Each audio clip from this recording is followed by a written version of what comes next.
So you've decided 2023 is the year that you're going to purchase a home, and you're going to look at some new construction homes and get a brand new build. Well, congratulations. And, it's a big decision and it's kind of a scary one for some people, but with proper representation, it doesn't really have to be. I'm Maureen Mahood, and I'm broker owner of Sell Your Home Charlotte here in beautiful Charlotte, North Carolina. And we're going to go over in this video some pros and cons of buying new construction. And one of the big things I'm going to hit is why you need your own representation when you're purchasing a house. So if you take nothing away from this video besides this one point, I will be happy. When you walk in to new construction and into that model home, the person that's sitting behind that desk or the person that greets you at the door does not work for you.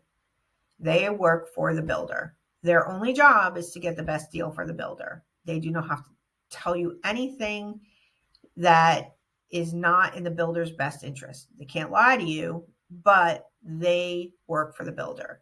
It is in your best interest as a consumer to have representation when you're purchasing new construction, and you can bring a buyer's rep into most situations with builders. And typically the builder will have a commission set up already in the MLS that will pay the buyer's agent. So it's not something that you come out of pocket with upfront. So please understand, if you're looking for new construction, you also should be interviewing buyer's agents. So let's go through pro and con together, because most of these pros might have a little bit of a con on the other side of it, depending on how you're looking at things and what's important to you. So the first thing is the big pro when you're buying new construction is it's new. Everything's new. Your roof's new, your HVAC's new, your flooring's new, your plumbing's new, your electric's new. Everything's new. The con is everything's new, so it costs more. Okay. So your price per square footage on a new construction house is going to be much higher than your price per square footage on an existing property, because it costs more to build it now than it did 10, 20, 30, 50 years ago, whenever the house was built. The other thing is builders will buy an area and then they are going to put as many houses as zoning will allow them to put on that in that neighborhood. So you don't get as much land with new construction as you would an existing home. So maybe that's important to you, maybe it's not. And then the other thing is every single new construction home is going to have an HOA. So if you don't want an HOA, don't look at new construction. There's some people who love HOAs, some people who do not ever want HOAs. The only way you'll get a non-HOA in new construction is if you're buying what's called infill. So usually a builder that's doing one or two houses, maybe in an existing neighborhood. So you can look for those, but you're not buying from one of the big box builders. You're buying from a custom, smaller builder, mid-range to small builder. So those are like the big things that it's more money to buy new construction, but it's great because it's new.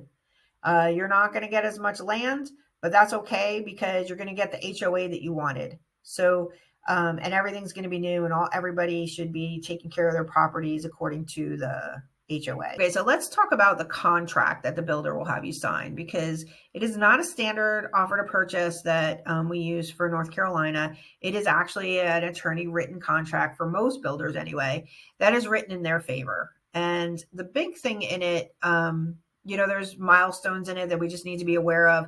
But the big thing that a lot of people have gotten in trouble with over the last, year or so is that in these contracts, it mostly says that the builder has sometimes up to 2 and 5 years to finish, their construction, because the builder is saying, okay, well, we don't know, could be natural disaster, could be COVID, which is what happened. During COVID, so many things got so far behind that the builders couldn't keep up with their construction deadlines.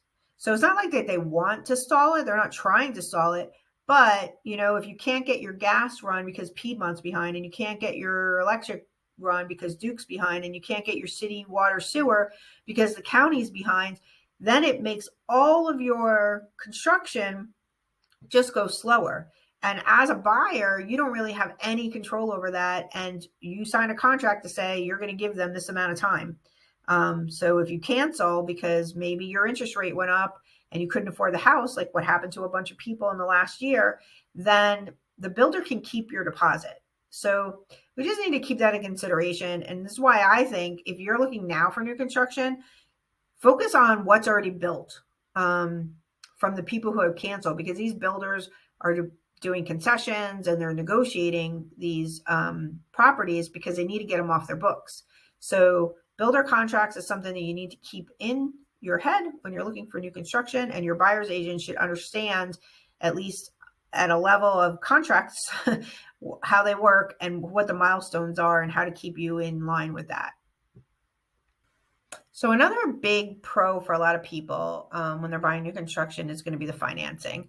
And this could be really great or maybe not. It just depends on you, what your thought processes are. So when you're buying new construction, the builder generally has a mortgage company that they deal with, and they will give you closing costs if you use their lender. Now, some of these lenders are going to have a little bit of a tighter overlays for their lending. So if you're not in the higher echelons of credit scores, you may or may not qualify using their lender. So a lot of builders will say, okay, well, if you don't qualify with using my lender, you still need to go through the process, and they need to say no.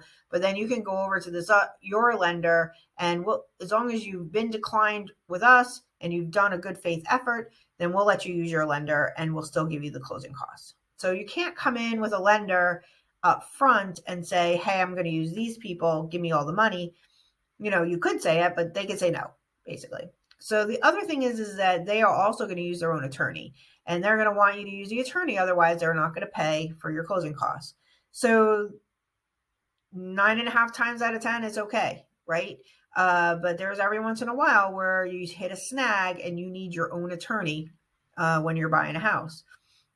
Now, what that means is that it doesn't mean after the fact that you can't hire somebody to come in and represent you in the transaction, but it costs money. And sometimes when you're buying a house, people don't have gobs of extra money to pay attorneys.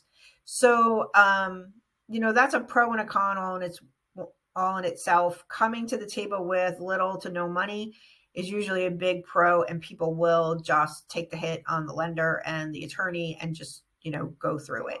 But that's when your buyer's agent is really going to be worth their weight in gold, because if nobody else in this transaction is representing you, you need somebody who at least knows when you're going to need to go outside to get legal advice. Okay. So pro and con all wrapped up in one. So let's just recap just real quick. If you're buying new construction, that's great. But the number one thing is you're really just going to need a buyer's rep. So the buyer's rep is going to be worth their weight in gold, because the builder's got all the other people in their corner. They have the attorney, they have their own sales agent, they have, the lender who's all on their side. You need somebody on your side to help you navigate this process, because it is a complicated one in some instances. Number two, whether you buy from ground up or you buy an inventory home, just understand what it entails for both sides of it. You will get a better deal if you buy something off inventory than if you want to really customize a house. Okay. And then just bottom line, is new construction what you want, or do you want to buy an existing house? There are lots of great remodeled houses out there as well. So if you want to look at homes and you want to talk about new construction, or you want to talk about neighborhoods or anything like that, just give me a call. 704-621-3066. Maureen Mahood, Sell Your Home Charlotte, and nobody sells Charlotte like we do.